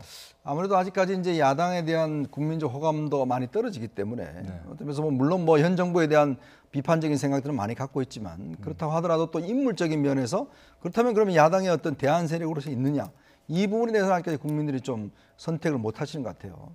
저는 이낙연 지금 총리의 지지율이 높은 게 뭐 현 정권의 지지율이 높아서 그렇다기보다는 저는 이미지라고 봅니다. 결국은 어떤 면에서 보면 지금 뭐 총리라는 자리가 일단 대통령보다 책임이 없지 않습니까? 그리고 뭐 국회에 나와서 말 몇 마디 하는 것들 뭐 이런 것에 대한 하나의 이미지지. 저는 이거는 어떤 면에서 보면 이제 정계로 돌아오시면 저는 상당히 거품이 빠질 수밖에 없다라는 생각이 들어요. 현재 지지율이 이 지지율로 갈 수가 없다는 것이 들고 왜냐하면 사실은 뭐 국무총리 같은 경우는 크게 어떤 면에서 본인이 결단할 것도 없고 그냥 본인이 좋은 말만 하면 되는 것이고 그런 면에서 본다면 충분히 그런 효과를 누리고 계신 것이죠. 네. 그렇기 때문에 이런 어떤 지지도가 저는 앞으로도 이어질 것이다. 정기로 오시면 저는 그런 전망은 하지 않습니다. 그렇기 때문에 앞으로 이제 좀 요동을 칠 건데 문제는 이제 총선 결과에 따라서 사실은 이 정치인들 호감도 지지는 많이 달라질 겁니다. 결국 이제 황교안 대표가 야당으로서 제대로 자리 잡느냐 거기에 따라서 결판이 날 것이고요. 그다음에 이제 이낙연 총리도 마찬가지로 정치인으로서 다시 복귀를 해서 당의 어떤 주도권과 본인의 이미지를 할 수 있느냐 여기에 따라서 저는 결국 이미지 어떤 지지도가 결정나지 않겠는가라는 생각이 듭니다. 알겠습니다. 예.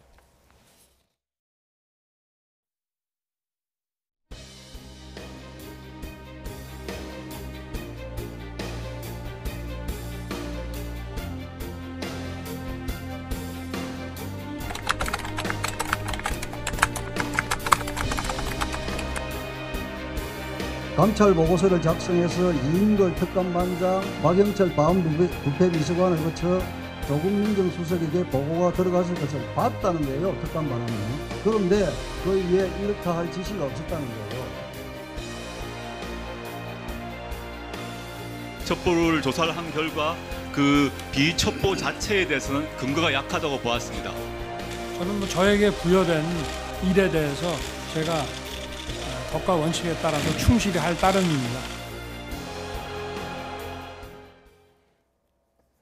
자, 그 검찰이 유재수 전 부산시의 경제부시장을 재판에 오늘 넘기면서 이 청와대가 그 비위 혐의를 이미 알고 있었는데도 방기했다라고 검찰 기자들의 편을 빌리자면 이례적으로 중간에 이 발표를 했거든요. 언론에 어떻게 보십니까?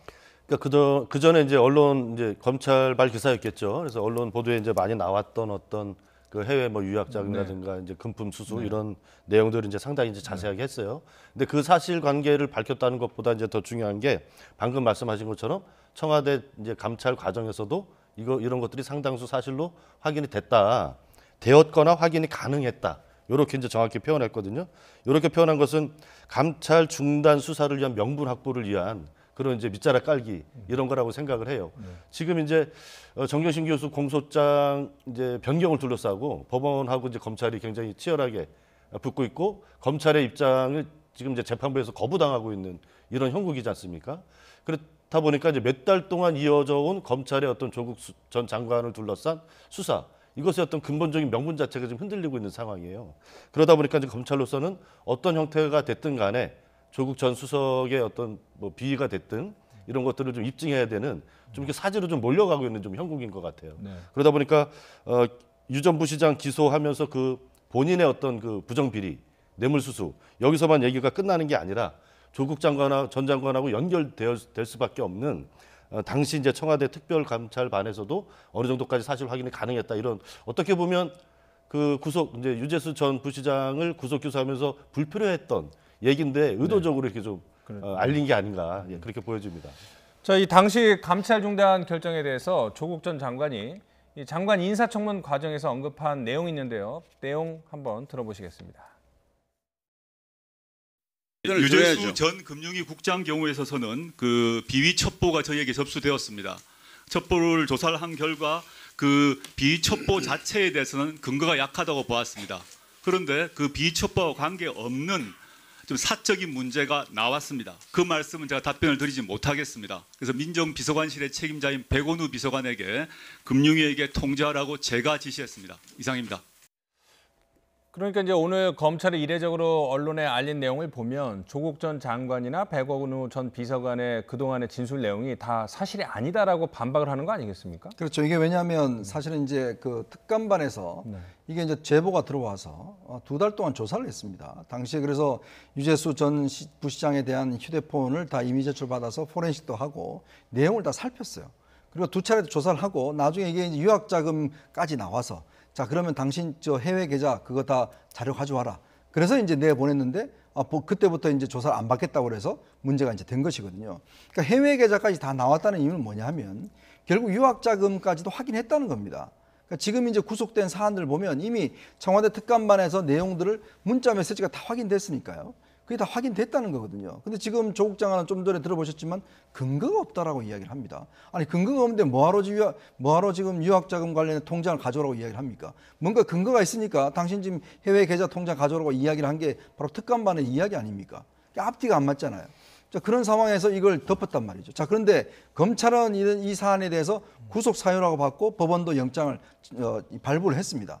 근데 왜 특감반은 아무 근거가 없기 때문에 그냥 이런 사실들을 금융에다 통보만 해주라고 이야기했는가? 여기서 근본적인 차이가 있는 거거든요. 그러면 아까도 말씀하셨지만 백원우 비서관도 그냥 금감위에다가 별 문제가 없다라고 통보를 했다. 사생활에 대해서는 뭐 이야기했다고 이야기를 하는데 또 본인이 조사를 거부를 했기 때문에 우리로서는 강제 수사를 할 수 없었다라고 이야기를 하는데 그러면 그 내용들 그대로 금융위에 넘겨야죠. 금융위에 넘겨서 금융위 내부적으로 그럼 자체 조사를 해서 징계를 하든지 징계를 하면서 검찰 수사를 의뢰하든지 그런 방식으로 일을 처리해야지만이 당연한 수준 아니겠습니까? 그럼에도 불구하고 그때 당시에 혐의를 알아냈음에도 불구하고 이 부분에 대해서 아무런 조치를 취하지 않았고 결국은 이 금융위에서 사표를 받았고 그 이후에 또 승진을 했고 자, 이런 과정을 보면 결국은 조국 전 장관이 당시에 판단의 기준이 뭔가 이걸 뭔가 봐주기 위해서 판단한 게 아닌가? 또 사생활 문제도 그렇습니다. 예전에 외교부 공무원 같은 경우에 이 사생활 문제가 돼서 결국 내부 징계를 했어요. 그러면 이게 사생활 문제인데 왜 징계를 안 하죠? 아니 국가 공무원이 사생활에 어떤 그 심각한 도덕적 문제가 있다라면 문제를 삼았어야죠.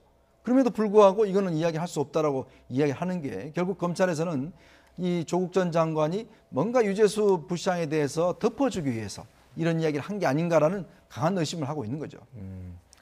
자, 뭐 지금 이런 의혹이 있다라고 말씀하셨는데 혹시 거기에 대해서 뭐 반론하실 게 있으실까요? 아직까지는 뭐 검찰에서 이제 지금까지 수사를 통해서 이제 기소를 한 것이고 그것이 실제 이제 유죄까지 인정되려면 이제 법원까지 가야 되는 거지 않습니까? 검찰이 수사 단계에서 확보한 정황이나 근거를 가지고 이제 구속 기소 의견을 낸 거죠 지금까지 상황은. 근데 그거를 어떤 확정된 재판 과정 통해서 확정되기 전까지는 무죄 추정의 원칙이 이제 적용돼야 된다고 보고 그것을 또 검찰에서 수사한 결과들이 재판 과정에서 이제 사실이 아닌 경우로 밝혀지는 경우들도 굉장히 많이 봤지 않습니까 우리가 그동안. 그래서 그런 가능성은 열어두고 좀 지켜봐야 되지 않을까 싶습니다. 자, 이번에는 정경심 교수의 표창장 위조 사건 공소장을 재판부에서 그 공소장 변경을 불허한 문제를 한번 짚어보도록 하겠는데 일부에서는 그 불허를 한 판사가 뭐 재판의 목적을 갖고 결론을 갖고 이렇게 했다 이런 비판도 나오고 있는데 그렇게 볼 수가 있을까? 아니면 법적으로 좀 검찰이 좀 미진한 게 있었던 걸까요? 글쎄요, 뭐 일단 검찰도 당시 상황이 보면 굉장히 급박한 상황이었지 않습니까? 일단 그날 기소를 하지 않으면 공소시효가 끝나는 상황이었기 때문에 상당히 좀 부족한 상황에서 기소를 한 건 사실인 것 같아요.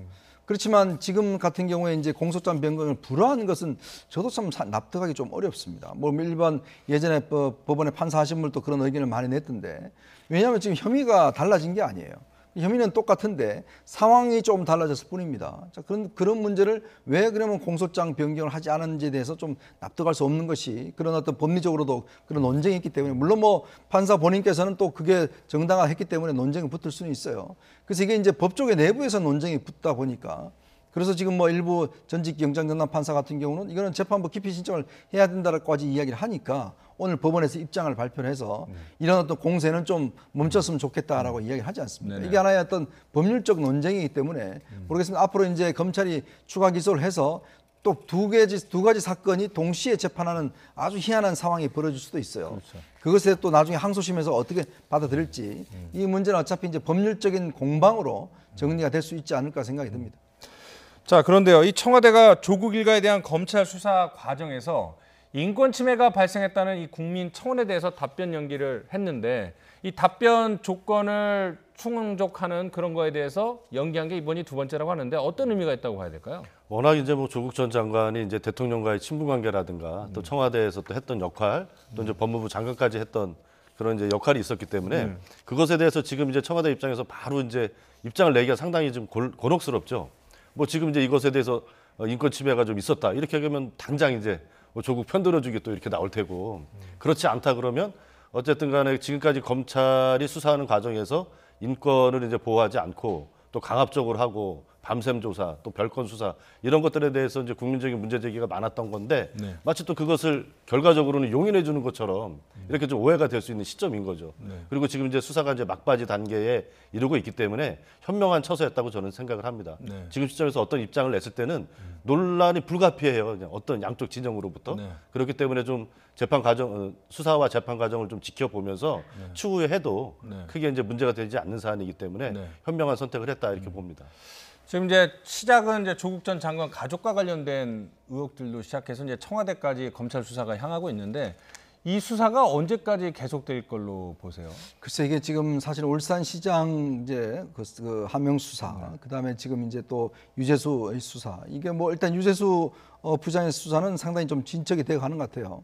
근데 지금 울산시장 선거 같은 경우도 상당히 지금 상당히 깊게 수사를 하는 것 같고, 어차피 제가 볼 때는 아마 내년 초까지는 이 수사가 진행되지 않겠는가 싶습니다. 총선 직전까지 간다는 그렇죠. 뭐 어차피 이 이슈 자체는 계속될 것이고, 사실은 수사를 하다 보면 또 수사하는 과정 속에 또 파생되는 문제들이 또 나타날 수가 있는 거거든요. 그러면 예측할 수는 없습니다. 사실 이제 어쩌면 이 문제 같은 경우는 권력 실세들의 어떤 그 문제로 이제 비화되다 보니까, 사실 지금 최근에는 이제 검찰이 새로 바뀐 공보 규칙에 따라서 아예 기자하고 이제 검찰이 접촉을 못하게 하고, 그리고 또 사실은 수사 결과를 전혀 지금 발표하지 않고 있기 때문에 우리가 알 수는 없지만, 사실은 지금 어떤 면에서 보면 정권의 실세들이 나눴던 대화 내용이라든지 개입했던 인사 내용이라든지 그런 게 만약에 추가로 밝혀진다고 하면 이 본안을 넘어서서 더 중요한 문제가 될 수 있는 거거든요. 예를 들어서 생각해 보십시오. 인사 권한이 없는 사람들끼리 인사 문제를 서로 논의하고 했다라면 이것도 직권남용으로 해당될 수가 있는 거거든요. 그래서 저는 이게 어디로 튈지 사실은 지금 예측하기 어렵습니다.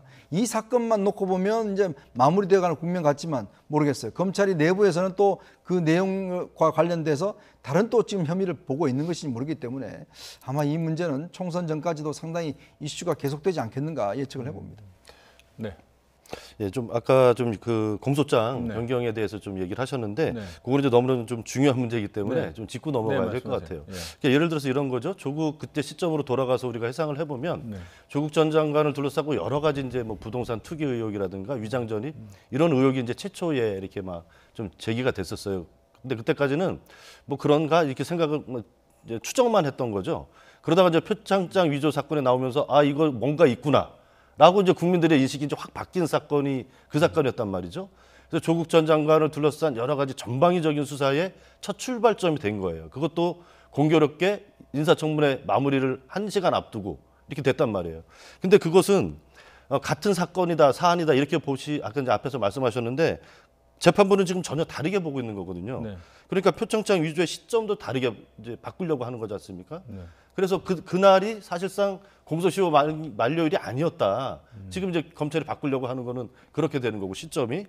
그리고 이제 공소장 위조의 주체도 처음에는 이제 정경심 교수와 불상의 누구 뭐 이렇게만 됐다가 나중에 또 딸 이렇게 좀 들어가 있는 거고 방식도 처음에는 뭐 생각을 해보세요.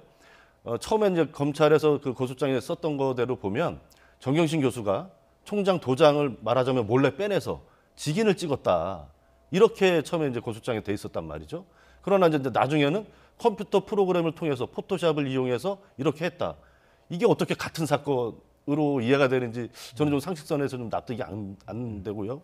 그래서 재판부에서는 이 표창장 위조 사건을 둘러싼 시점과 주체, 방식이 너무나 다르기 때문에 이것을 한 사건으로 볼 수가 없다 도저히 이렇게 얘기하고 있는 거고 그것에 대해서 법조계에서 이제 반론도 제기되지만 재판부의 판단이 합리적이다라고 옹호하는 입장들도 충분히 나오고 있어요.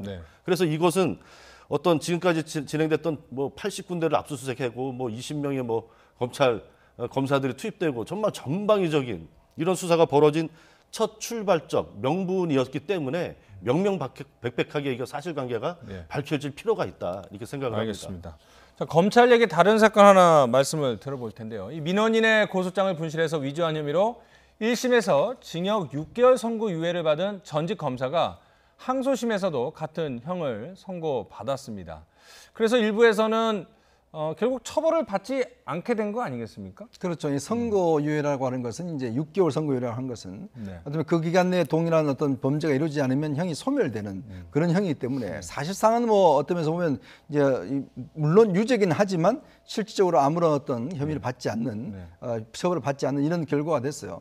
이 사건이 왜 중요하냐면 사실은 이제 검찰 내부의 어떤 문제 때문에 중요한 겁니다. 이문정 부장검사가 이 본격적으로 문제제기한 게 바로 이거거든요. 그러니까 윤 검사 같은 경우에 이제 고소장을 분실해서 그걸 이제 다른 걸로 채워 넣었는데 그거를 이제 검찰 내부에서 자꾸 이제 옹호하고 덮었다. 결국 그래서 이 처벌을 제대로 이루지 않았다고 이제 이문정 검사가 문제를 제기를 했고 그래서 김수남 전 검찰총장까지 이제 어떤 면에서 문제를 제기해서 수사를 경찰에서 또 이걸 또 경찰에서 수사를 했거든요. 문제가 이제 좀 확대되지 않습니까? 그러니까 과연 그러면 검찰 내에서 자기들 문제에 대해서 얼마만큼 검찰이 엄격하게 처리했느냐 이런 부분이거든요. 저는 이 부분 관련해서는 지금 뭐 법적으로는 일단 뭐 이제 6개월 선고가 내려지긴 했는데 저는 검찰도 좀 앞으로 유념해야 될 부분이 충분히 많다고 봅니다. 즉 지금 국민들이 의심을 가진 게 뭐냐면 왜 검찰은 검찰 자기들 일에 대해서는 왜 엄격하게 하지 못하느냐. 자 그게 어떤 면에서 보면 지난 정권 때 보면 그 검찰 내부에 여러 가지 비위 사실이 많았지 않습니까? 그러면 검찰도 스스로가 지금 공수처 이야기 나온 것도 이제 그래서 비롯된 건데 검찰도 어떤 이런 자신들의 어떤 엄격한 권력의 칼을 휘두르려면 내부적으로도 단호하게 처리를 해야 돼요. 사실 이런 문제 같은 경우도 문제가 있다라면 국민들 보기에 정말 검찰이 그래도 내부문 잘하는구나 라는 인상을 줘야 되거든요. 그렇지 않고서는 검찰에 신뢰받을 수는 없습니다. 결국 이제 국민의 신뢰를 잃고 있다라는 여당의 판단, 대통령의 판단 때문에 이제 공수처법안이나 검찰 개혁이 추진이 되고 있는데 뭐 이 사건 자체는 뭐 민원인의 고소장을 위조한 거지만 큰 틀에서 보면 이 의원님이 말씀하신 것처럼 제 식구 감싸기나 자기들의 비위에 관대한 그런 검찰 조직의 문제점이 드러난 사건 아니겠습니까? 그러니까 역설적으로 이 사건을 보면서 많은 국민들은 공수처 설치가 이래서 필요하구나 이런 생각들을 하고 계실 것 같아요. 돌아보면 이제 해방 이후에 많은 권력기관들이 국민들의 어떤 민주화 투쟁 과정에서 부침이 있었고 권력을 내려놓는 과정들이 계속해서 진행돼 왔지 않습니까? 뭐 안기부, 국정원 이런 조직은 이제 거의 국내 정치에서 이제 손을 뗐고 뭐 국민들이 만족할 수준은 아직 아니지만 또 대통령과 국회에 관한도 많이 이제 약화되고 있는 특권을 내려놓고 있는 이런 추세예요. 그런데 거의 유일하게 검찰만이 수사권, 기소권 이런 것도 통제받지 않는 권력으로서 아직까지도 이제 되고 있단 말이죠. 해방 이후에 검찰의 어떤 권한이 줄어든 명시적으로 줄어든 이런 과정이 지금까지 전혀 없었잖아요. 그런 것을 봤을 때 요번에 이런 사건 같은 경우도 그렇죠. 예를 들어서 정경심 교수가 표창장을 위조한 것이 사실이라 하더라도 이것은 사립대학의 이제 표창장을 위조한 거죠.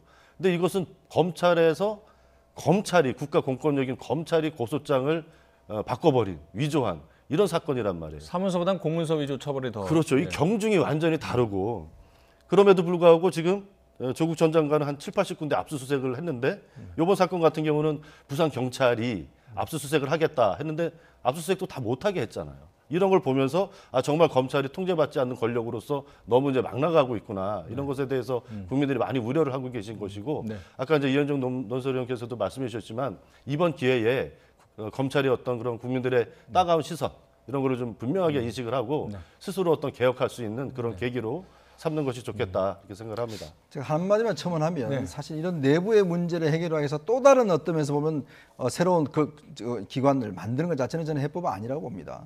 왜냐하면 그럼 그 기관은 어떻게 통제할 겁니까? 즉 공수처라는 걸 만드는 건 뭐 예를 들어서 이 학위에서 만든다고 이야기를 하지만 그럼 공수처는 대통령이 직접 임명할 수 있고 그럼 공수처는 그럼 누가 통제하는 거죠? 그렇게 식으로 이야기를 하면 정말 통제하는 기관 계속 만들 수밖에 없어요. 결국 이제 어떤 면에서 보면 검찰 내부의 문제를 특별하게 어떤 특별검사가 조사하게 한다든지 이런 방식으로 해야지 별도 기관을 만들어서 판사와 검사들은 다 거기서 하겠다? 그럼 이 기관은 아주 절대선의 기관은 아니거든요. 그래서 저는 이것 자체는 하나의 또 새로운 또 하나의 권력기구를 만드는 것이다. 그럼 나중에 되면요. 이 공수처의 절대적인 권력을 누가 통제할 겁니까? 그렇죠. 그러면 신공수처를 만듭시다. 또 이런 의견도 나올 겁니다. 네. 문제는 있겠지만 그래도 한 번쯤은 검찰을 좀 통제할 수 있는 이런 게 좀 필요할 것 같아요. 알겠습니다. 네.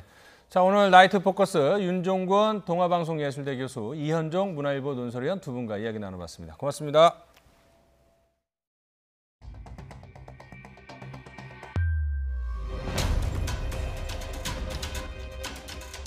좋겠다. 그냥 방송에서 정치하지. 너는 저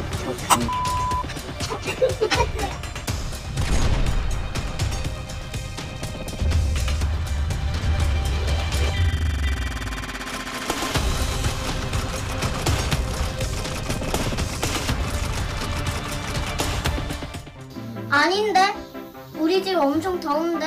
벌레 엄청 많은데? 나방이랑 이런 것도 본 것 같아요.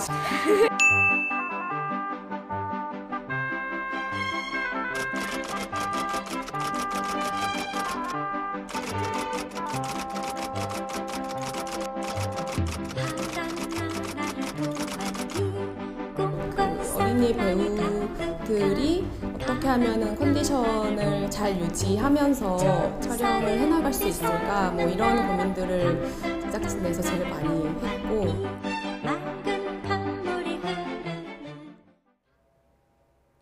최장암 투병 중인 인천 유나이티드 유상철 감독을 위한 사진전이 열렸습니다.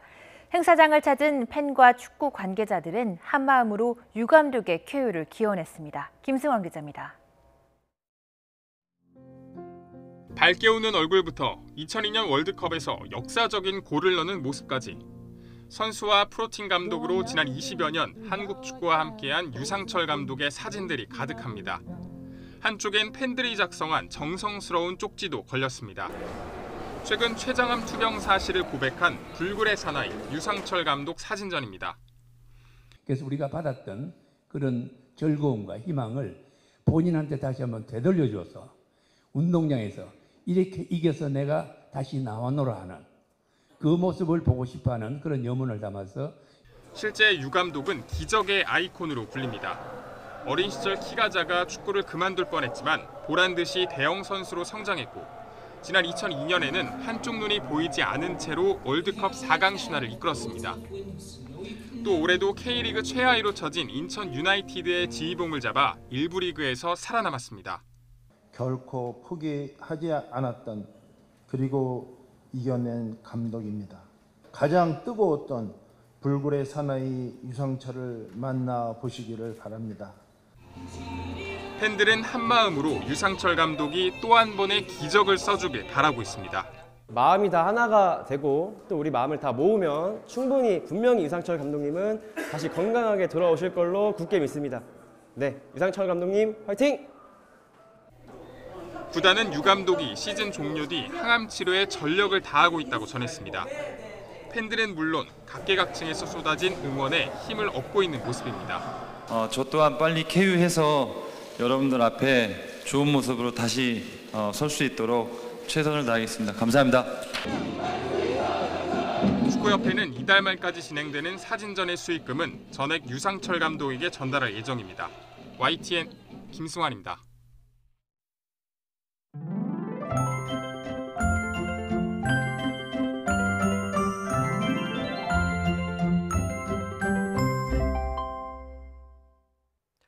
추위가 풀리자 또다시 미세먼지가 말썽입니다.